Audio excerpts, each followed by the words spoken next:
बहुत ही सुंदर ध्यान। नमस्कार है आप सभी का मिरेकल भारत में। तो आज हमारा जो चैप्टर है, आपको सभी को पता है, हम यहाँ पे परमहंस योगानंदा जी की बुक योगी कथामृत का स्वाध्याय कर रहे हैं।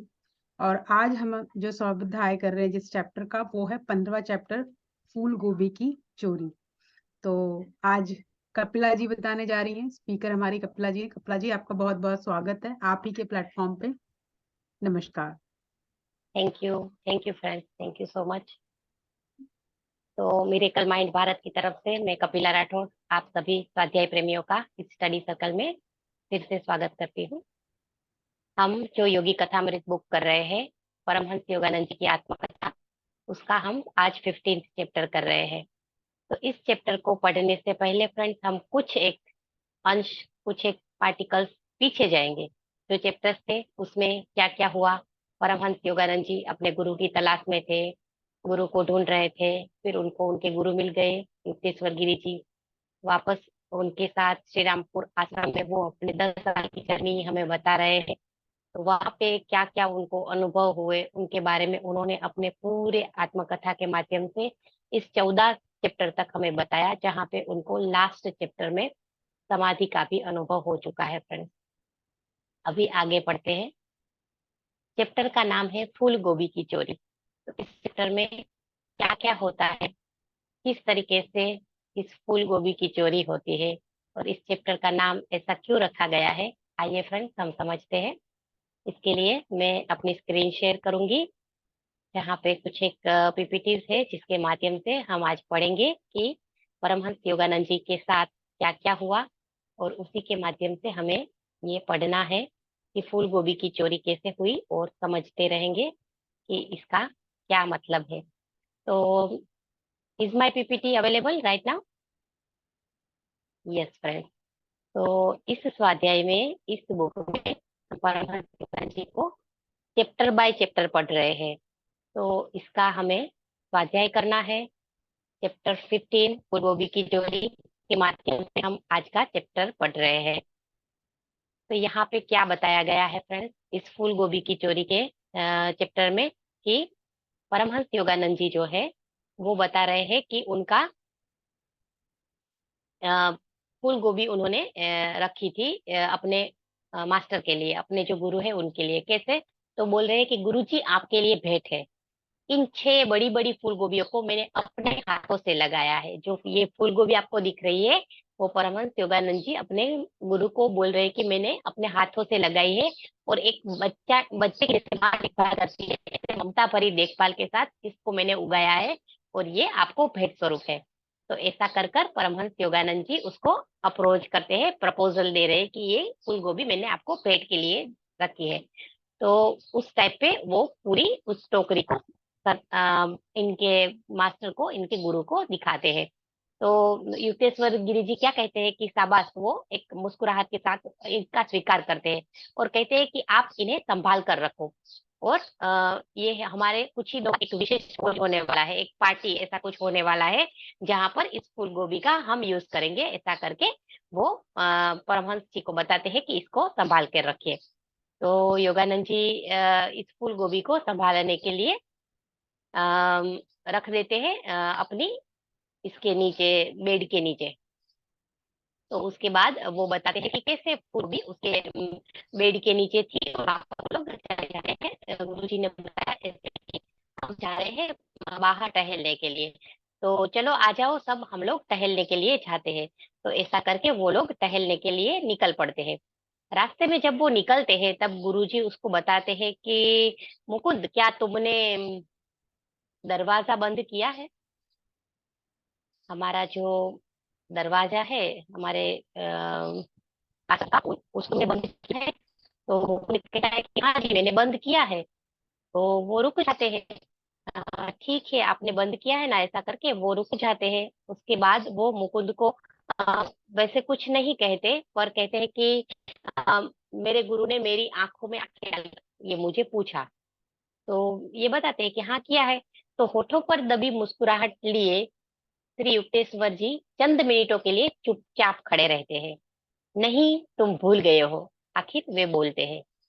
इस चिंतन को सांसारिक लापरवाही का बहाना नहीं बनाया जा सकता। ये भगवान का चिंतन जो है वो तो तुम करो ही, पर इसके लिए आपकी जो सांसारिक रिस्पॉन्सिबिलिटी है, आपको एक ये जवाबदारी दी गई है कि आपको दरवाजा बंद करना है, तो वो बहाना नहीं बनाना चाहिए लापरवाही का।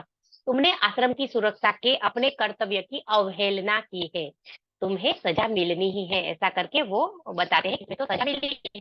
फिर क्या होता है कि वापस गुरुदेव का आदेश पाने के लिए वो सजा के बारे में बताते हैं, तो कैसे सजा मिलनी है ऐसा करके गुरुजी आदेश देते हैं कि उसी प्रकार पंक्तिबद्ध चलते हुए आश्रम की ओर चल दिए वापस। जो जिस तरीके से वो लोग पंक्तिबद्ध वापस जा रहे थे, जहां से आश्रम से बाहर की तरफ, वो वापस आश्रम की तरफ बढ़ते हैं। जब आश्रम के पास पहुंचे तो गुरुजी ने क्या कहा, यहाँ पे थोड़ी देर ठहरो मुकुंद। मुकुंद को बोलते हैं कि यहाँ पे रुको, अपनी बाई तरफ अहाते के उस पार की सड़क को देखते रहो, सामने की तरफ जो सड़क है वहां पे देखते रहो, क्या पता क्या हो रहा है। उनको कुछ नहीं पता है मुकुंद को, तो मुकुंद देखते हैं। अभी वहां एक आदमी पहुंचेगा, वही तुम्हारी सजा का माध्यम है। जो आदमी पहुंचेगा ना, वही तुम्हारी सजा का माध्यम है, ऐसा करके वो इनको बताते हैं कि यहाँ पे सिर्फ तुम रुको। तो वो बोलते हैं कि ठीक है, मैं रुकता हूँ। तो वहां से क्या आता है, एक व्यक्ति आता है। इन अगम्य शब्दों पर मैंने उत्पन्न हुई परेशानी को मन में ही दबा लिया था कि क्या है, मतलब परेशानी तो थी मेरे मन में, पर क्या परेशानी है उसको दबा लिया था। और क्या कर रहे हैं वो कि वो व्यक्ति जो आ रहा है सड़क के सामने से, उसको देख रहे हैं। सड़क पर शीघ्र ही एक किसान दिखाई पड़ा, अपने हाथ इधर उधर उछालकर निरर्थक अनुक्षेप करता हुआ वह हास्यास्पद ढंग से नाच रहा था। ऐसा एक इंसान इनको दिखाई दे रहा है, तो वो देखते हैं इस इंसान को। कौतूहल से लगभग जड़ सा बना मैं उस हास्यास्पद दृश्य को एक टक देखता रहा।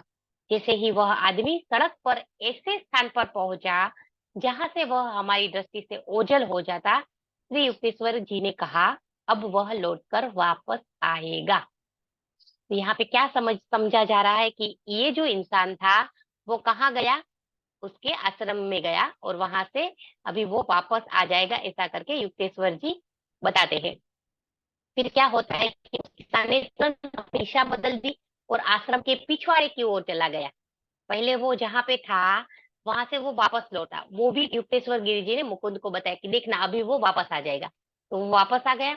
वापस आने के बाद उसने क्या किया, किसान ने अपनी दिशा बदल दी और अपने जिस दिशा में था उस दिशा से वो आश्रम के पिछवाड़े की ओर चल पड़ा। कहाँ पे, जहाँ पे युक्तेश्वर गिरी जी को लग रहा है कि मुकुंद ने दरवाजा बंद नहीं किया है, वहां पर पिछवाड़े की ओर वो बढ़ गया। रेत के एक मैदान को पार कर वह पीछे के दरवाजे से आश्रम में घुस गया। जैसा कि मेरे गुरु ने कहा था, मैंने दरवाजे में ताला नहीं लगाया था। उनको हाथ में लगा दिया है, पर युक्तेश्वर गिरी जी को मालूम था कि मुकुंद ताला लगाना भूल गया है। शीघ्र ही वह आदमी मुझे बहुमूल्य लगने वाली मेरी एक गोभी हाथ में लिए बाहर आया। क्या हुआ फिर, उसके रूम में गया, उसकी नीचे बेड के नीचे जो टोकरी रखी थी वहां से एक फूल गोभी लेकर वापस आ गया।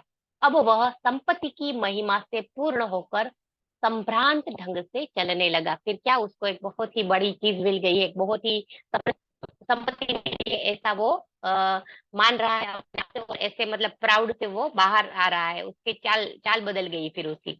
इस हास्य नाटिका का घटनाक्रम, जिसमें मेरी भूमिका एक लूटे जा रहे किंग कर्तव्य विमूढ़ व्यक्ति की सी प्रतीत हो रही थी, इतना हतप्रत कर देने वाला भी नहीं था कि मैं ताव में आकर चोर का पीछा करना भूल जाऊं। फिर मुझे आया गुस्सा।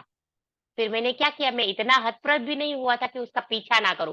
फिर मैंने उनका पीछा किया, उस लड़के का, उस जो चोर था किसान, उसका पीछा किया।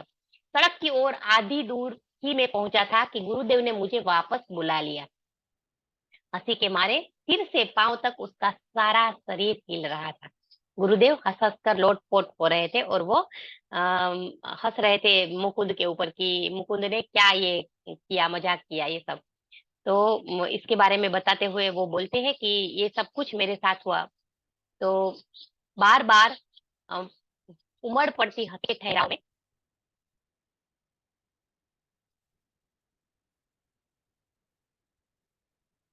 ठहराव के बीच उस बेचारे पगले को एक फूल गोभी ही चाहिए थी। देखा फ्रेंड्स, यहाँ पे नोट करने लायक बात है, उस बेचारे पगले को फूल गोभी ही चाहिए थी। मैंने सोचा उसे तुम्हारी असुरक्षित छोड़ दी गई गोभियों में से एक मिल जाए तो अच्छा ही होगा। उनके दिमाग को पढ़ के युक्तेश्वर गिरी जी ने उनके दिमाग के अंदर घुसकर पहचान लिया कि तो पगले को मात्र एक फूल गोभी ही चाहिए थी। मैं दौड़कर अपने कमरे में पहुंचा। वहां मैंने देखा कि उस चोर ने, जो स्पष्टतः केवल सब्जी चोर ही प्रतीत हो रहा था, कंबल पर खुले आम पड़ी मेरे सोने की अंगूठियों, घड़ी और पैसे को छुआ तक नहीं। ऊपर ही पड़े थे, बेड के ऊपर ही, कंबल के ऊपर ही पड़े थे उसकी अंगूठिया, उसकी घड़ी और पैसे, उसको छुआ तक नहीं। लिया क्या? टोकरी नीचे छुपी हुई थी बेड के नीचे, और वहां वो हाथ डाल के एक गोभी लेकर निकल गया।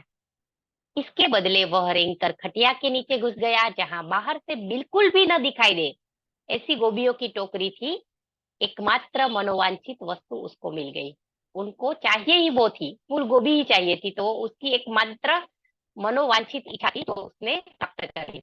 उस दिन शाम को मैंने इस घटना को समझाने का अनुरोध श्री युक्तेश्वर गिरी जी से किया। तो वो पूछ रहे हैं कि गुरुजी आपको कैसा लगा इस घटना के बारे में, मुझे ज्यादा विवरण से बताए, कुछ अच्छे से बताए कि क्या हुआ।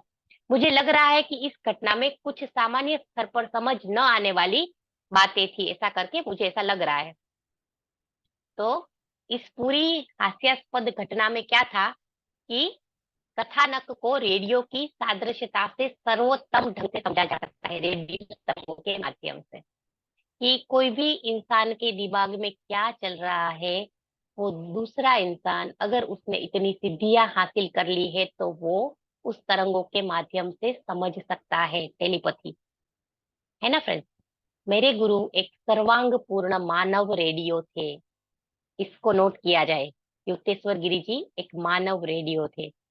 वो पिछले चैप्टर्स में बता रहे हैं कि मेरे गुरु इतने विनम्र थे, इतने अच्छे, मतलब योगी थे, पर उसकी क्या प्रॉब्लम थी कि वो हर एक इंसान को ऑनेस्ट होकर सामने ही बता देते थे, इसीलिए इसके इतने फॉलोअर्स नहीं है। बाकी वो सर्वाधिक गुणवान योगी संत है, ऐसा करके वो पिछले chapter में बता रहे हैं। तो यहाँ पे भी वो बात वो कह रहे हैं कि वो मानव रेडियो थे, तरंगों को पहचान रहे थे, वो आप्ले कर रहे थे इस इंसान के अंदर क्या तरंगे हैं, तो उस इंसान को हम समझे तरीके से वो तरंगों के माध्यम से टेलीपैथी करके उसकी जो कैप्चर्ड है वो वाइब्रेशन, उसको वो फील करके समझ रहे थे। विचार और कुछ न होकर केवल आकाश यानी कि ईथर में संचरण करने वाला सूक्ष्म स्पंदन है।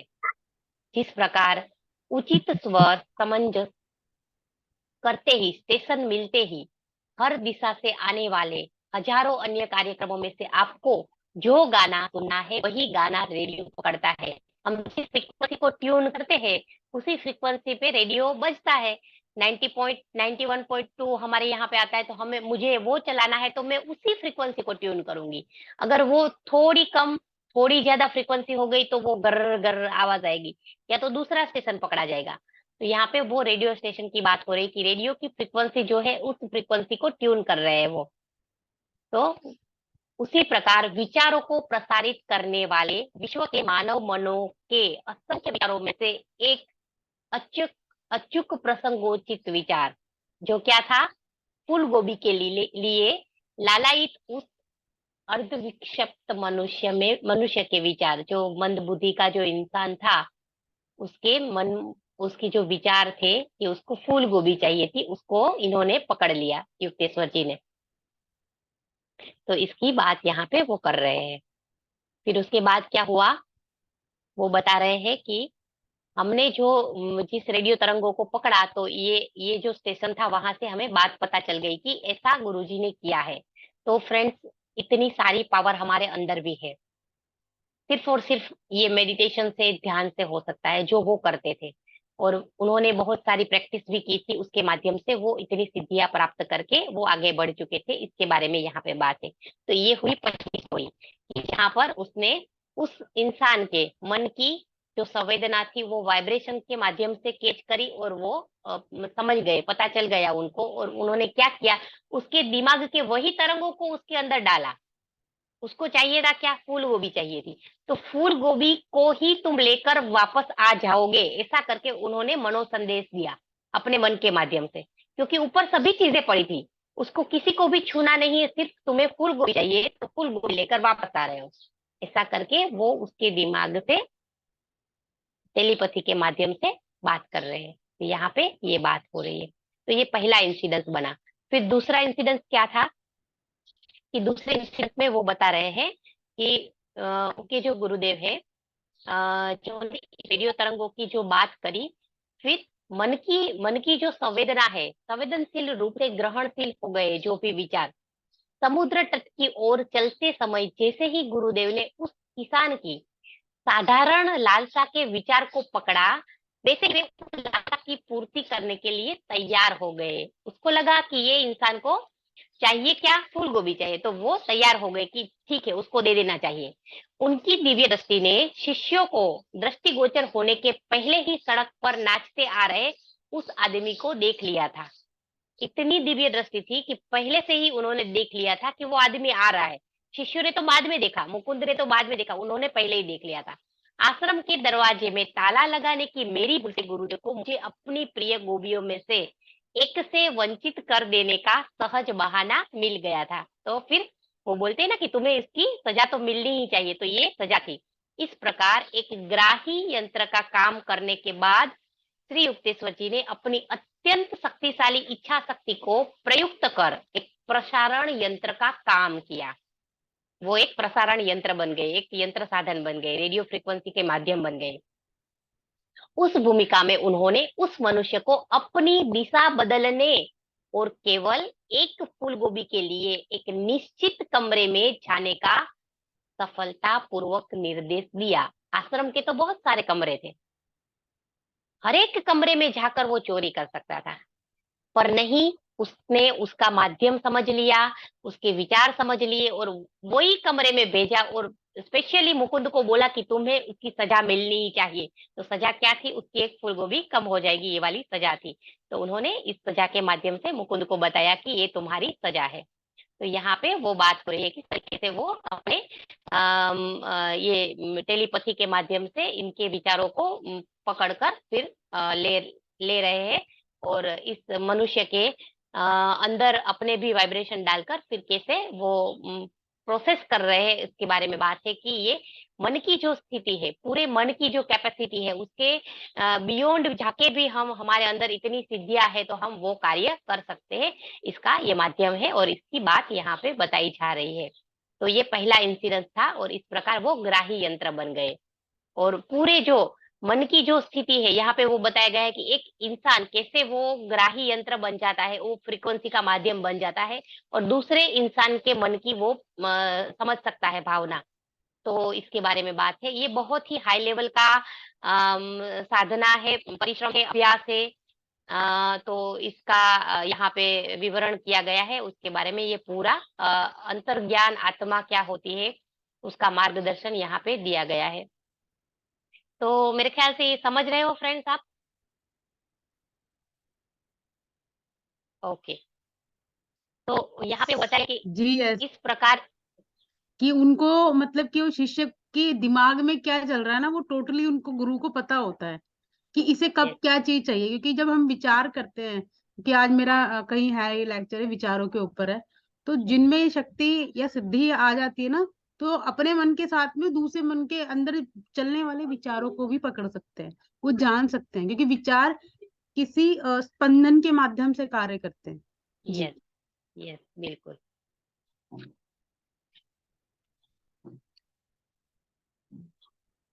ये तो इस बात है और यहाँ पे बताया गया है कि अंतर्ज्ञान आत्मा का मार्गदर्शन जो है वो हमें प्राप्त हो सकता है, जो मनुष्य के मन में तब स्वाभाविक रूप से प्रकट होता है जब वह शांत होता है।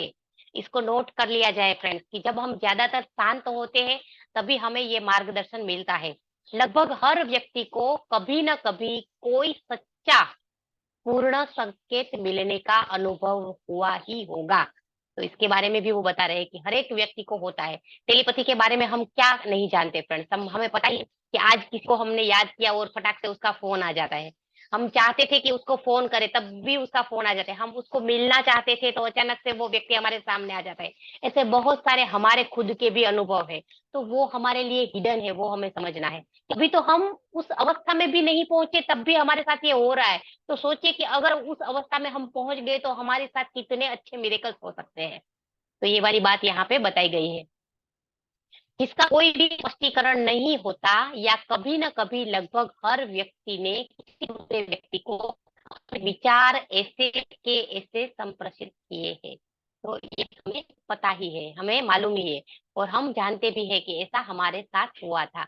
अभी उसके बाद वो बड़े उनकी बात को आगे बढ़ा रहे हैं, और वो बता रहे हैं कि युक्तेश्वर गिरी जी के जो गुरु थे, लाड़ी महाशय, उन्होंने इनको ये सब कुछ सिखा था। तो बोल रहे हैं कि चंचलता और अशांति की खरखराहट से मुक्त हुआ मानव मानव मन जटिल रेडियो यंत्रावली के समस्त कार्य करने में समर्थ हो जाता है।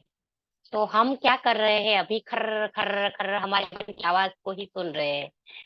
जो भावनाएं उत्पन्न हो रही है उससे ही हम बाहर नहीं आए। हमें हमारे एस्ट्रल बॉडी, मेंटल बॉडी से बाहर आना चाहिए, तब हम हमारे कोजल बॉडी पर काम कर पाएंगे। ये हमारा सेल्फ कल्चर भी हमें सिखा रहा है फ्रेंड्स। तो ये वाली बात भी यहाँ पे आ रही है, तो ये इसको भी हम कोरिलेट करते हुए पढ़े तो हमें बहुत अच्छे से समझ में भी आएगा। जिसमें वह विचारों की भेज भी सकते हैं और ग्रहण भी कर सकते हैं। विचारों को जो है वो भेज भी सकते हैं और ग्रहण भी कर सकते हैं। इंट्यूशन खाते भी है, और इंट्यूशन के मदद से हम किसी और को मदद भी कर सकते हैं। अवांछनीय विचारों को अंदर आने से रोक भी सकते हैं। कार किसी रेडियो प्रसारण की शक्ति, वह कितनी विद्युत शक्ति को ला सकता है, निर्भर करती है। उसी प्रकार मनुष्य रूपी रेडियो की परिमाणकारिता हर व्यक्ति में विद्यमान इच्छा शक्ति पर निर्भर करती है। हमारी कितनी विल पावर, हम कितना अच्छे से ग्रहण करने के लिए पात्र है। जैसे पात्रता बढ़ानी है, उसकी यहाँ पे बात हो रही है कि अपनी खुद की पात्रता बढ़ाए, अपनी स्ट्रॉन्ग करे, और अच्छी होनी चाहिए, ये पॉजिटिव ही होनी चाहिए। इसके बारे में भी यहाँ पे बताया गया। किसी को नुकसान करने की बात नहीं है, क्योंकि बहुत सारे मंत्र तंत्र करने वाले लोग ये भी करते हैं ना, कि किसी को नुकसान पहुंचाते हैं। उनके पास भी पावर होते हैं, तो उस पावर को गलत यूज हमें गलत यूज नहीं करना है, पर अच्छे से हमारे जो ये सिद्धियां है प्राप्त हो रही है उसका यूज करना है। उसके बारे में यहाँ पे बात हो रही है। सभी हमेशा के लिए ब्रह्मांड में वही होते रहते हैं। गहन एकाग्रता के द्वारा सिद्ध पुरुष किसी भी मनुष्य के विचार को जान सकता है, चाहे वह मनुष्य जीवित हो या मृत। कितनी प्यारी बात है फ्रेंड। जीवित मनुष्य हो या मृत मनुष्य हो, किसी के भी विचारों को जान सकता है। तो ये एस्ट्रल ट्रैवल में लोग क्या करते हैं, ये चैनलिंग में क्या करते हैं, ऑटो राइटिंग में क्या होता है, ये सभी कुछ तो होता है कि वो स्पिरिट वर्ल्ड में भी अगर गए हो, उनके पास से भी मैसेज लेना हो तो मैसेज ले सकते हैं। तो ये आजकल के टाइम पे हम समझ रहे हैं फ्रेंड्स। तो सोचिए, ये 20वीं सदी में उनके द्वारा बताया गया। ये यूके गिरी जी जिस पर्टिकुलर टाइम पे 19 या 20वीं सदी के आसपास के टाइम पे यहाँ पे जो कोई अभी पूरा डिस्कशन हो रहा है। तो क्योंकि वो जिस टाइम पे थे वहां पे रेडियो फ्रीक्वेंसी की बात करना नहीं था, क्योंकि इन्वेंशन नहीं हुआ था। तो आगे बता रहे हैं कि ये हो गया है। विचार किसी व्यक्ति में नहीं, बल्कि कहाँ पे होते हैं विचार? अपने दिमाग में होते। किसी व्यक्ति में विचार नहीं होते, पर हमारे दिमाग में होते। तो ये जो है उसके बारे में बताया। ये कौन है, आगे यहाँ पे समझते हैं हम। कि शरीर विज्ञान में नोबेल पारितोषिक प्राप्त चार्ल्स रॉबर्ट रिसेट ये है, ने कहा है कि अत्यंत विचित्र, अत्यंत विस्मयकारी, अत्यंत असंभाव्य प्रतीति होने वाली बातें अभी भी प्रत्यक्ष सामने आ सकती है, जिनके एक बार प्रतिस्थापित होने पर हमें उसी तरह आश्चर्य नहीं होगा। तो एक बार अगर प्राप्त हो गई तो हमें आश्चर्य नहीं होगा, जिस तरह गत एक शताब्दी के दौरान विज्ञान द्वारा किए गए आविष्कारों पर नहीं होता। आज हमें उस आविष्कारों पर कोई भी तथ्य नहीं लगता है। हो गए इन्वेंशन, इतने सारे इन्वेंशन है, पर उस टाइम पे ये सोचना भी, मतलब लोग उसको पागल बोलते कि ये क्या बात कर रहा है। उस टाइम पे वो ये बात कर रहे हैं। सोचिए फ्रेंड्स, इसको समझना कितना जरूरी है। ऐसा मान लिया जाता है कि जिन चमत्कारिक घटनाओं को हम अब बिना विस्मृत हुए स्वीकार कर लेते हैं, वे हमारी उत्कंठा को इसलिए उत्तेजित नहीं कर पाती कि उन्हें हम भली-भांति समझ चुके हैं। उनके साथ ये इंसिडेंस कब हुआ? जब वो 18-19 साल के हुए होंगे तब। इन्होंने ये बुक अपनी ऑटोबायोग्राफी कब लिखी? 50 के आसपास, 40 के आसपास। तो इतने पिछले टाइम के पहले भी देखिए वो युक्तेश्वर गिरी जी इनको ये बता रहे हैं। जब भी वो इन्वेंशन नहीं हुआ था, जबकि वो इन्वेंशन नहीं हुआ था तब वो ये बात बता रहे हैं। तो कितना समझने लायक है ये चीज़ें कि ये व्यक्ति युक्तेश्वर गिरी जी जो कि बिल्कुल पढ़े लिखे नहीं थे, वो आविष्कारों की बात कर रहे हैं, इतनी सुंदर टेलीपैथी की बात कर रहे हैं, उनके दिमाग के वाइब्रेशन को कैच करने की, ग्रहण करने की बात कर रहे हैं। तो ये हमें परमहंस योगानंद जी अपनी ऑटोबायोग्राफी के माध्यम से आज के टाइम पे बता रहे हैं। तो ये भी हमें समझना है फ्रेंड्स। ये है, वे हमारी उत्कंठा को इसलिए उत्तेजित नहीं कर पाती कि उन्हें हम भली-भांति समझ चुके हैं। पर बात ऐसी नहीं है। यदि हमें अब वे चकित नहीं करती तो इसका कारण यह नहीं है कि वे भली-भांति हमारी समझ में आ चुकी है, बल्कि इसका कारण यह है कि वे हमारे लिए अब परिचित हो चुकी है। अभी हम जानते हैं उसको, इसीलिए हमें विस्मय नहीं लगता है। पर उस टाइम पे तो विस्मय लगता, डेफिनेटली लगता, क्योंकि हमें पता ही नहीं था उस चीज़ों के बारे में, राइट? तो ये बात यहाँ पे कर रहे हैं। हवा में उछाले गए पत्थर के गिरने पर, बीच से वट वृक्ष बन जाने पर, गर्मी पाकर पारे के फैलने पर, चुंबक की ओर लोहे के खींचने पर आश्चर्यचकित होना चाहिए। अभी नहीं हो रहे हम, पहले तो होना चाहिए था ना। जैसे ऊपर से सेफ गिरा और न्यूटन ने इन्वेंशन कर दिया, तो सेफ तो वर्षों से गिर रहे थे ना, ऊपर से गिर रहे थे। क्यों उस पगले इंसान को सूझा? तो वो पगले इंसान साइंटिस्ट थे। ऐसे साइंटिस्ट दिमाग वाले लोग ही इन्वेंशन करते हैं। तो ये वाली बात यहाँ पे हुई है। आई होप मैं समझा पा रही हूँ इस चीज को।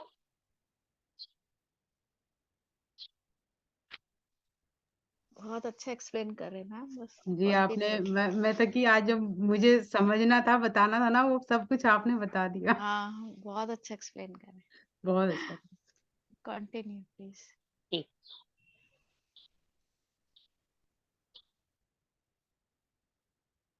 तो अभी जो बात हो रही है उसको हम समझते हैं कि फिर क्या हुआ। फिर ये इंसिडेंस के बाद दूसरा इंसिडेंस उनके साथ होता है। जब भी ये बात आती है तब वो कहते हैं हमें, मुकुंद, कि मेरे गुरु की जो पावर है उसके बारे में मुझे पता ही नहीं था, पर ऐसे ऐसे पावर उनके पास है। तो उन पावर को देखते हुए वो हमें सब कुछ बता रहे हैं। अभी क्या हुआ कि आज का विज्ञान तो फिर भी एक साधारण बात है। जिन आश्चर्यकारक सत्यों का हमारी आने वाली पीढ़ियां आविष्कार करेगी, वे अभी भी हमारे चारों ओर विद्यमान है। मतलब जो भी नए नए इन्वेंशन करने वाले हैं वो भी अभी मेरे पास मौजूद है, ऐसा कह रहे उस टाइम पे कि जो भी नए हमारे आने वाले लोग इन्वेंशन करने वाले हैं वो भी मेरे आसपास घूम रहे हैं, विद्यमान हो रहे हैं। और एक प्रकार से कहे तो हमारी आंखों में आंखें डालकर हमें घूर रहे हैं कि हमारा इन्वेंशन करो, हमें देखो, हमें बाहर निकालो। जैसे पत्थर से एक अच्छी सी मूर्त बाहर निकलती है ना, उसके आसपास के जो भी है वो विकृतियां हटाने से, विकारों को हटाने से एक अच्छी सी सुंदर मूर्ति निकलती है। वैसे ही वो इन्वेंशन इनको घूर रहे हैं, वो बोल रहे हैं कि वो हमें घूर रहे हैं, वो हमारे आसपास ही विद्यमान है। और कह रहे हैं परंतु फिर भी हम उन्हें नहीं देख पाते। केवल यह कहना कि हम उन्हें नहीं देख पाते ये भी पर्याप्त नहीं है। हम उन्हें देखना ही नहीं चाहते, क्योंकि जैसे ही कोई प्रत्याशित सत्य प्रकट होता है, हम उसे प्रचलित जानकारी की सर्वसामान्य चौखट पे बिठा देने का प्रयास करते हैं। हमें जो पता है वही हम समझते हैं और उसके आगे कुछ समझना नहीं चाहते। और कुपित हो उठते हैं कि यदि कोई उससे आगे के प्रयोग करने का दुस्साहस करता है। कोई एक छोटा इन्वेंशन उससे थोड़ा बड़ा होता है तो वो कुपित हो जाते हैं लोग कि इसके आगे अभी प्रयोग कर लिया और नया कुछ इन्वेंशन कर लिया, तो ऐसे दुस्साहस कर लिया, इसके बारे में वो बताते हैं। इतने अविश्वसनीय ढंग से मेरी गोभी की चोरी हो जाने के कुछ दिन बाद एक बड़ी ही विनोदी घटना दूसरी घटना के वो बता रहे हैं। मिट्टी के का एक दिया ढूंढने पर भी नहीं मिल रहा था। वो दूसरी घटना है। क्या था? ढूंढने पर भी नहीं मिल रहा था। और गुरु की सर्वदर्शी अंतर्दृष्टि का की भी परिचय दे लेते। मैंने सोचा कि प्रदर्शित कर देंगे कि ये तो ढूंढना उनके लिए कपिला जी, बच्चों का आपकी ना खेल है। आवाज वाइब्रेट हो रही है। अच्छा, अच्छा, 1 मिनट, हाँ।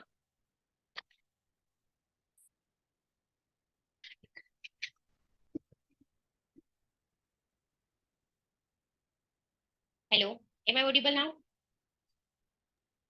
यस। अब अच्छी आ रही, बहुत देर से अभी ठीक है ऐसे रेणु आवाज जी? डिस्टर्ब। हाँ अब हाँ सही ठीक है, है। हाँ, पहले ठीक बहुत है। डिस्टर्बेंस आ रहा था।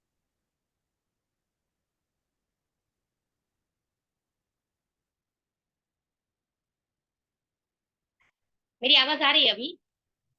बिल्कुल ठीक आ रही है अब। हाँ आ रही आप है। ठीक आ रही। मुझे क्यों किसी की आवाज नहीं आ रही? हाँ, नहीं, आपकी आवाज हमें आ रही है। ईयरफोन हटा दिए हैं क्या? कपिला ने ईयरफोन हटाया ना? यस। ईयरफोन को आप लॉक करना भूल गए होंगे, इसलिए आवाज नहीं सुनाई दे रही। अपने आपको हेलो। अनम्यूट किया। हाँ, अब आ रही है आवाज।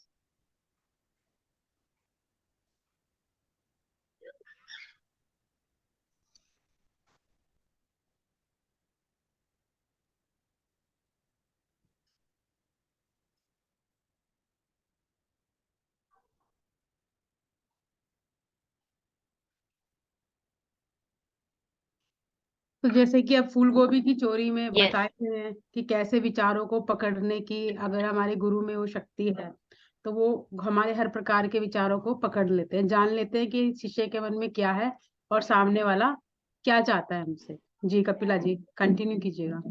ये सभी आवाज आ रही है? यस। ओके, ठीक है। ठीक है, तो हम कंटिन्यू करते हैं फ्रेंड्स। अम, अभी अभी क्या हो रहा है, तो अभी हो रहा है दूसरी इवेंट के बारे में बात। वो दूसरी इवेंट में क्या बता रहे हैं कि एक वो दिया है मिट्टी का, वो गुम हो गया है।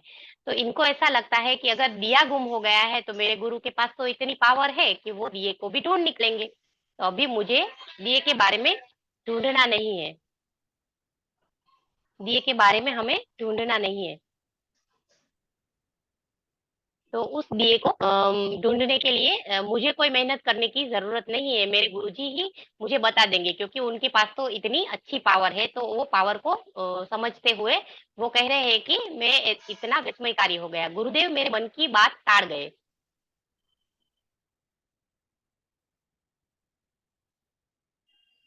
गुरुदेव मेरे मन की बात ताड़ गए। अति गंभीरता का दिखावा करते हुए उन्होंने अब आश्रम वासियों से पूछताछ की। वो खुद ही पूछताछ कर रहे हैं। एक बाल शिष्य ने स्वीकार किया कि उसने पिछवाड़े के आंगन में स्थित कुएं पर जाने के लिए उस दिए का उपयोग किया था। वो जो लड़का था वो छोटा सा बता रहा है कि मैंने इस दिए का उपयोग किया था, पिछवाड़े के आंगन के पास जो कुआं है ना, वहां पे मैंने इसका उपयोग किया था। युक्तेश्वर जी ने गंभीर स्वर में किया, को कुएं के पास खोजो। मुकुंद को बता रहे हैं कि जाओ वो दिए को कुएं के पास खोजो। मैं दौड़कर वहां पहुंचा, दिया नहीं था। छोटा सा मुंह बनाकर अपने गुरु के पास लौटा। अब वे मेरी प्रत्याशा धूल में मिलने पर बिना किसी खेद के जोर जोर से हंस पड़े। दिया तो मिला नहीं। तो वो मुकुंद को देखकर फिर जोर जोर से हंस पड़े। क्या उसका हंसने का क्या था? अफसोस कि मैं तुम्हें खोए हुए दिए तक नहीं पहुंचा पाया। मतलब उसको ऐसा था, मुकुंद के दिमाग को उन्होंने पढ़ लिया था कि मुकुंद ऐसा सोच रहा है कि गुरु तो मुझे बता ही देंगे। तो वो बोलते हैं कि अफसोस कि मैं तुम्हें वो दिया ढूंढने में मदद नहीं कर पाया। मैं कोई ज्योतिषी तो नहीं हूँ, कोई ज्योतिषी तो हूँ नहीं। उनकी आंखें चमक उठी थी। उन्होंने आगे कहा, मैं तो ठीक से शेरलॉक होम्स भी नहीं हुआ हूँ। शेरलॉक होम्स क्या थे फ्रेंड्स? एक जासूस थे, डिटेक्टिव थे, जो हर एक चीज, खोई हुई चीज को ढूंढ लेते थे। तो वो बता रहे हैं कि मैं तो ठीक से शेरलॉक होम्स भी नहीं हुआ हूँ, जो खोई हुई चीजों को ढूंढ सकता हूँ। तो इतना हंस हंस के वो मुकुल की ऐसे मतलब मस्ती टांग खींच रहे थे कि तुम्हें ऐसा लगता है कि मैं हर एक चीज तुम्हें बता के मतलब ढूंढने में हेल्प करूंगा? तो नहीं, बिल्कुल नहीं करूंगा, अब तुम ढूंढो। तो ये वाली दूसरा इंसिडेंस यहाँ पे बताया गया है। फिर उसके बाद फ्रेंड्स क्या होता है कि गुरुजी जो थे वो बार बार कुछ नए नए इवेंट्स करते रहते थे। मकर संक्रांति पे हो या कोई भी फेस्टिवल हो, तो उनकी वो ऐसी कोशिश रहती थी कि इस बहाने सबको इकट्ठा किया जाए और वो अपने ज्ञान से, अपने सत्संग से सभी सन्यासियों को, सभी शिष्यों को और सभी लोगों को वो माहितगार करते थे। वहां पे एक बहुत ही बड़ा वो एक इवेंट करते थे जहाँ पे भोज होता था, खाना बनाते थे, सब खिलाते थे, ऐसा करके वो ऐसी हर एक इवेंट को, हर एक फेस्टिवल को सेलिब्रेट करते थे। तो उनके बारे में यहाँ पे बताया गया है कि गुरुजी, मैं शिष्य मंडली को नंगे पांव उस अंगारों की तरह तृप्त रेत पर कैसे ले जाऊं? मैंने हताश होकर पूछा। गुरुजी ने उनको आदेश दिया था कि अभी हमें क्या करना है, एक ऐसी इवेंट करनी है जहाँ पे सभी लोग आएंगे। तो वो पर्टिकुलर टाइम क्या था, एक समर का टाइम था, ग्रीष्म की ऋतु थी। तो बोले कि शिष्यों को मैं नंगे पांव कैसे ऐसी रैली में लेके जाऊं जहाँ पे छोटे छोटे शिष्य है वो बिना चप्पल पहने इस रैली में आए और वो अपने इस समर की ऋतु में गर्मी का उसको नुकसान हो, ऐसा करके वो कुछ कह रहे हैं कि कैसे मैं इस अंगारों के तप्त रेत में उसको ले जाऊं। मैं तुम्हें एक गुप्त बात बताता हूँ, ऐसा करके वो इसको मुकुंद को बताते हैं। प्रभु एक मेघ छत्र भेज देंगे, तुम सब सुखद वातावरण में चलोगे। गुरुजी ने उसको कहा कि प्रभु क्या करेंगे, एक मेघ छत्र भेज देंगे। तो देखिए वो अभी बोल रहे हैं, उन्होंने ये बोला है, तो जो गुरुजी बोलते थे वो हो जाता था। तो इनको बहुत ही ट्रस्ट हो जाता है। मैंने खुशी खुशी शोभा यात्रा की तैयारी स्टार्ट कर दी। शोभा यात्रा के लिए वो जो तैयारी थी वो उन्होंने स्टार्ट कर दी। हमारा दल आश्रम से सत्संग की पताका लेकर रवाना हुआ। इस पताका की परिकल्पना श्री युक्तेश्वर द्वारा तैयार की गई थी। जो आश्रम का जो पताका है उसमें एक स्टार था, और वो एक ध्वज था, छोटा से स्टार के माध्यम से वो बनाया था। ऐसा वो जो था आश्रम का पताका, उसको लेकर तैयारी स्टार्ट कर देते हैं, जिस पर तृतीय नेत्र या दिव्य चक्षु का प्रतीक बना हुआ था। वो स्टार में एक दिव्य चक्षु ऐसे तृतीय नेत्र का प्रतीक बना हुआ था। ऐसा करके वो इसका विवरण करते हैं कि पताका में क्या था। जैसे ही हम लोग आश्रम से बाहर निकले, मानो जादू से आकाश मेघाच्छन्न हो गया। ये बच्चे, ये शिष्य सभी लोग निकल गए रैली के लिए, शोभा यात्रा के लिए। तो क्या हो गया, आकाश मेघाच्छन्न हो गया। देखने वालों के मुंह से भी आश्चर्योद्गार निकल पड़े जब वर्षा की हल्की ब्योछार भी हो गई, जिससे नगर की सड़कें और समुद्र तट की तप्त रेत भी शीतल हो गई। तो गुरुजी ने जो बोला था कि मैं तुम्हें एक गुप्त बात बताता हूँ कि प्रभु मेघ छत्र बना देंगे, तो प्रभु ने ये मेघ छत्र बना दिया। 2 घंटों की संकीर्तन यात्रा के दौरान सुखद बूंदे पड़ती रही, छोटी छोटी बूंदे पड़ती रही। जैसे बारिश भी ना हो, अंधेरा थोड़ा हो जाए, ठंड की ऋतु हो जाए, ग्रीष्म ना हो, तड़का ना दिखाई दे, ऐसे वातावरण में छोटी छोटी बूंदें गिर रही थी। इस क्षण हमारा दल आश्रमों में लौट आया। उसी क्षण बादल और वर्षा दोनों लुप्त हो गए। तो ये है गुरु की साधना, ये उनकी चरण सीमा। इस चरण सीमा तक पहुंचे हुए गुरु थे युक्तेश्वर गिरी जी। तो उनके बारे में हमें यहाँ पे मुकुल बता रहे हैं कि ऐसा हुआ हमारे साथ। फिर उन्होंने ये बहुत ही बड़ा जुलूस निकाला। उस जुलूस में लाखों लोग इकट्ठा होते थे। वो जुलूस किस किस टाइम पे करते थे, तो उन्होंने ये भी बताया कि वो पर्टिकुलर जिस टाइम पे गुरुदेव के पास जाकर मैंने कृतज्ञता व्यक्त की कि जो भी ये हुआ, ये अच्छे से प्रोग्राम हो गया, तो वो धन्यवाद देने के लिए वहां पे जाते हैं। तो उन्होंने कहा, देखो भगवान हमारा कितना ध्यान रखते हैं, वे सबको प्रत्युत्तर देते हैं और सबका काम करते हैं। जैसे उन्होंने मेरी प्रार्थना पर वर्षा भेज दी, वैसे ही वे किसी भी भक्त की कोई भी सच्ची इच्छा पूर्ण करते हैं। लोग कदाचित ही समझ पाते हैं कि भगवान कितनी बार प्रायः उनकी प्रार्थना को पूर्ण करते हैं। भगवान कुछ गिने चुने लोगों की ही सुनते हैं, ऐसा नहीं है, बल्कि जो भी लोग जाते हैं, उनके चरणों में जाए, उस प्रत्येक मनुष्य की प्रार्थना वे स्वीकार करते हैं। उनकी संतानों को अपने सर्वव्यापी परमपिता की पूर्ण कृपालुता में अटल विश्वास रखना चाहिए। तो वो बता रहे हैं कि हमें प्रगाढ़ भाव से और श्रद्धा के साथ भगवान की जो कृपा है उसके ऊपर विश्वास रखना चाहिए। क्योंकि वो बोल रहे थे तो उनको ये इंट्यूशन आ रहे थे, तो भगवान मतलब कोई तीसरी एंटिटी ना समझे, वो हमारे मन के ही भाव है। वो आगे उन्होंने बता दिया कि हम तरंगों को कैच कर सकते हैं, वो हमारे मन के भाव के साथ ही, क्योंकि हम जानना चाहते इसीलिए हमें प्राप्त नहीं होता। तो ये बोल रहे हैं कि उन्होंने पहले से ही बोल दिया कि भगवान मेघ वर्षा कर देंगे, तो मेघ वर्षा हो गई। श्री युक्तेश्वर जी संपात मतलब शारदीय विषु और वासंती के विषु, ये जो पर्टिकुलर शरद ऋतु में और वसंत और अयन संधि, मकर संक्रांति, उत्तरायण, कर्क संक्रांति, दक्षिणायन के दिन 4 वार्षिक उत्सवों का आयोजन करते थे। इन अवसरों पर आसपास के और दूर दूर से भी शिष्य एकत्रित होते थे और मकर संक्रांति के आयोजन में वो यहाँ पे भाग लेते थे। इसके बारे में उन्होंने बताया है। और इतना ही आज के दिन में हम फ्रेंड्स करें, क्योंकि हमारा सेशन भी है और मेरे ख्याल से हमें वाइंड अप भी करना चाहिए। 6 बजे का हमारा सेशन है। तो आई होप कि मैं समझा पाई यहाँ तक। बाकी का हम मंडे को करेंगे। यस, ठीक है। अभी 7-8 स्लाइड रही है, पर इतना खत्म नहीं होगा क्योंकि उसके बाद थोड़ा विवरण रिकॉर्डिंग भी है जो हमें रिकॉर्डिंग पढ़ना स्टॉप चाहिए। Recording yes.